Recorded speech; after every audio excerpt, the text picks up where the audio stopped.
পুষ্পা শুধু একটা নাম না, পুষ্পা একটা ব্র্যান্ড। পুষ্পা 2 দ্য রুল সিনেমাটির ট্রেলার দর্শক মহলে ব্যাপক সাড়া ফেলেছে। প্রথম কিস্তির পর আল্লু অর্জুনের ভক্তরা অপেক্ষায় ছিলেন দ্বিতীয় কিস্তি কবে আসবে তার। সবাই অধীর আগ্রহের সঙ্গে অপেক্ষায় ছিল কবে মুক্তি পাবে সিনেমাটি।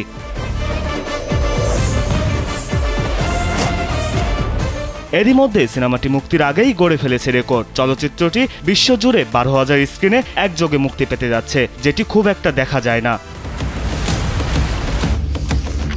কে এই লোকটা? না আছে টাকার লোভ। শুক্রবার পুষ্পা 2 এর প্রধান অভিনেতা আল্লু অর্জুন এক ইভেন্টে জানান এই ছবিটি বিশ্বজুড়ে 12,000 স্ক্রিনে মুক্তি পেতে যাচ্ছে। এলো ভিশন মুশকিল আসান অফার। যে কোনো ব্র্যান্ডের পুরনো ফ্রিজ নিয়ে চলে আসুন ভিশন শোরুমে আর নিয়ে যান নতুন ভিশন ফ্রিজ 20% পর্যন্ত ছাড়, যার মাধ্যমে ছবিটি রেকর্ড করতে যাচ্ছে।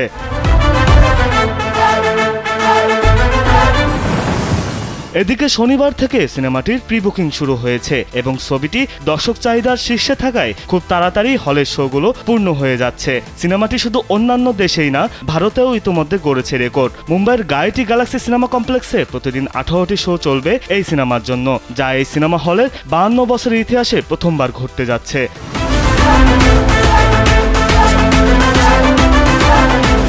পুষ্পা 2 দ্য রুল এই সিনেমা কমপ্লেক্সে 6টি স্ক্রিনে প্রদর্শিত হবে। সেগুলো হলো গায়েটি, গ্যালাক্সি, জেমিনি, গসিপ, জেম এবং গ্ল্যামার। অতীতে এই সিনেমা কমপ্লেক্সের সব কয়টি স্ক্রিনে একযোগে সিনেমা চলেনি, তবে এটিই প্রথমবার যে 6টি স্ক্রিনে একযোগে একটি মাত্র সিনেমা প্রদর্শিত হবে। 7 সমুদ্র পারে পুষ্পার দায় সেটা করবেই আদায়। এই সিদ্ধান্তটি মূলত অন্য সিনেমার অভাব এবং পুষ্পা 2 দ্য রুলের 200 মিনিটের রান টাইমের কারণে নেওয়া হয়েছে, যার ফলে প্রতিটি সিনেমা হলে 3টি শো আয়োজন করা সম্ভব হবে এবং প্রথমবারের মতো গায়েটি গ্যালাক্সি সিনেমা কমপ্লেক্সে টিকিটের মূল্য 200 রুপি রাখা হয়েছে। এটি আগে কখনোই এত বেশি ছিল না। গায়েটি এবং গ্যালাক্সিতে স্টল টিকিটের দাম রাখা হয়েছে 180 রুপি।